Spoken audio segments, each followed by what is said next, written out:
Welcome back to another episode of The Quest for Self. I'm your host, Allie. Has anyone ever said something that instantly made your blood boil? Before you even processed it, you were already on the defensive. We've all been there, myself included. Just the other weekend, I found myself arguing over something as trivial as a neighborhood. I was having a great time with a friend, and after a few drinks, we started talking about different neighborhoods in Madrid. Out of nowhere, my friend began criticizing mine. And I know it sounds ridiculous to argue over a neighborhood, but in that moment, it felt personal. Like, what's wrong with my charming little area? Did my street offend you? Are the trees not aesthetically pleasing enough? Honestly, I took it as an attack. And I'm not proud of this, but I let my emotions take over. The truth is, criticism, no matter how small, can make us feel judged, misunderstood, or just plain attacked. So today, we're diving into criticism, what it is, how to handle it, and how to use it to your advantage instead of letting it ruin your day. Let's unravel this. Why does criticism feel like an attack? Criticism is when someone points out a fault or mistake, whether it's real or just their perception. And let's be honest, even the word criticism sounds harsh. It already has negativity baked into it. Criticism can sound like your boss saying, "Your report was sloppy," a friend telling you, "You always interrupt people," or a family member commenting, "Are you really wearing that?" Even when it's minor, it can sting. Imagine getting ready, feeling great about your outfit, only to have someone question your choice. Suddenly, your confidence takes a hit. But here's the thing, not all criticism is created equal. There's constructive criticism meant to help you improve, and there's destructive criticism meant to tear you down. For example, destructive. "You yell at me all the time. It's so rude." Constructive. "I've noticed that sometimes your tone gets louder, especially in front of others, and it makes me feel uncomfortable. Can we work on that?" Do you hear the difference? One is an attack, the other is an opportunity for growth. So, how can we handle criticism without feeling attacked? I will never forget a time when I poured hours into a project.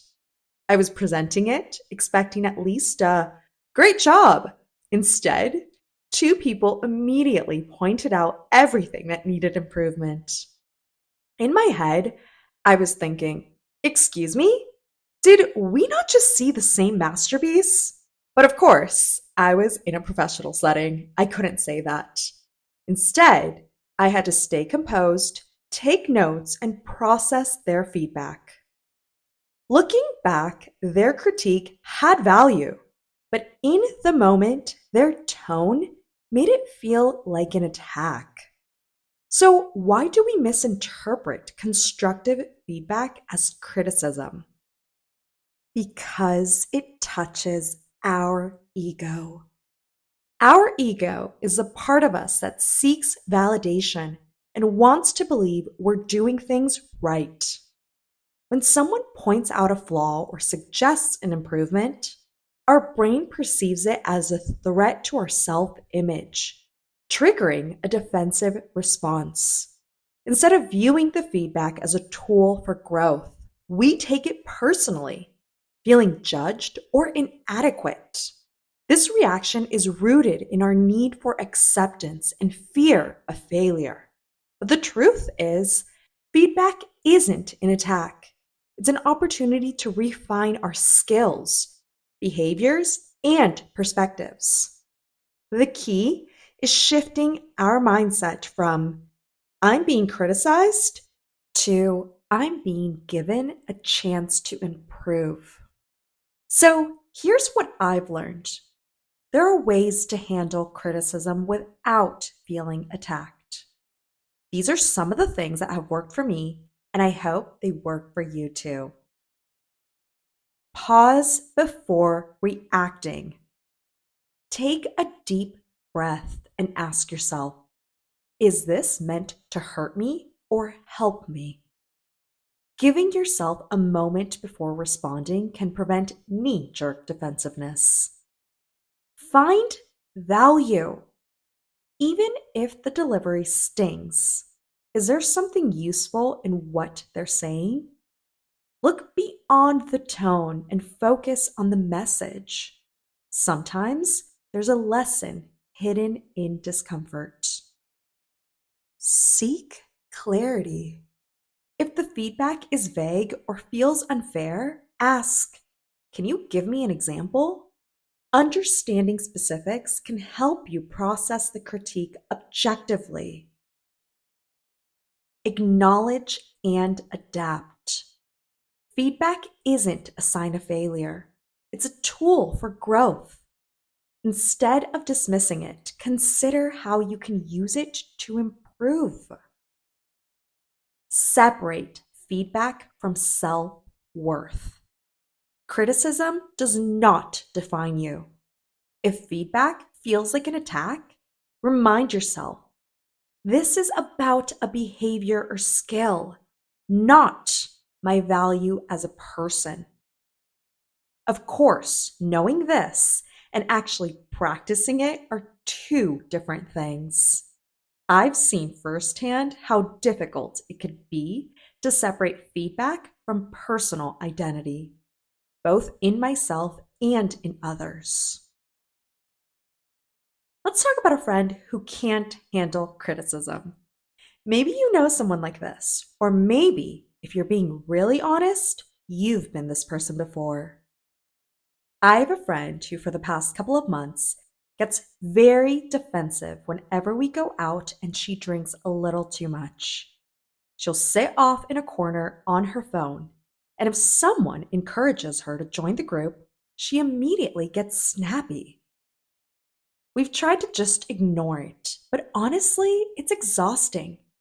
It got to the point where I started avoiding nights out with her when alcohol was involved.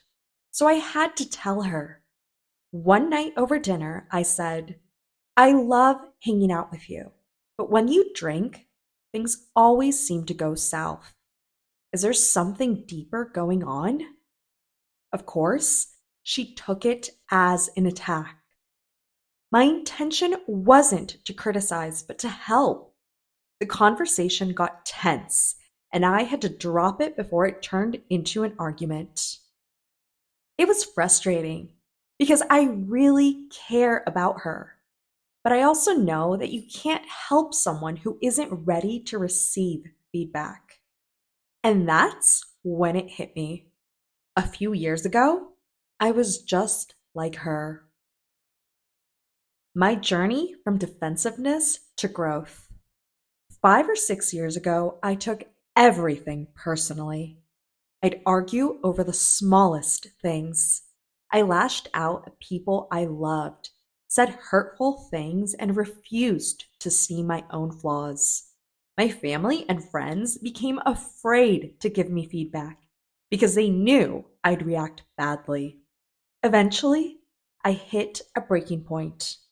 I knew I didn't want to be that person anymore, so I found a therapist. It took years of practice, but slowly I got better. I learned to separate my ego from feedback. I realized that not every critique was an attack. Sometimes it was an invitation to grow. And now I'm still a work in progress, but I've made huge strides. This experience taught me that sometimes the people who criticize us love us the most. They just want to see us grow. So, how can we turn criticism into an advantage? The most successful people don't just tolerate criticism, they seek it out. Take Lionel Messi, for example. People told him he'd never make it. They doubted he could live up to legends like Maradona. But instead of letting that break him, he used it to push himself. He turned criticism into fuel. And look at him now, the GOAT. Years ago, I would have immediately gotten defensive when criticized. Now, I try to pause and ask myself, is there something I can learn from this? Even if the delivery is bad, is there a lesson in it? Criticism can feel negative, but it doesn't have to be. Constructive criticism offers actionable advice. It's meant to help, not hurt. Your ego wants to reject criticism, but your future self will thank you for listening to it. Think about that last piece of criticism you received. Did you immediately reject it? Or was there something valuable in it? Look, I'm not saying we have to love criticism, but maybe, just maybe, we could learn to tolerate it without plotting our critic's downfall. So next time someone gives you feedback, pause. Ask yourself, is there a lesson in this? Because the truth is, criticism isn't always comfortable, but growth never is. Thanks so much for listening to this episode of The Quest for Self. If you enjoyed listening to this episode, like, follow, subscribe, comment, and share. It would mean the world. Also, don't forget to follow us on social media, The Quest for Self.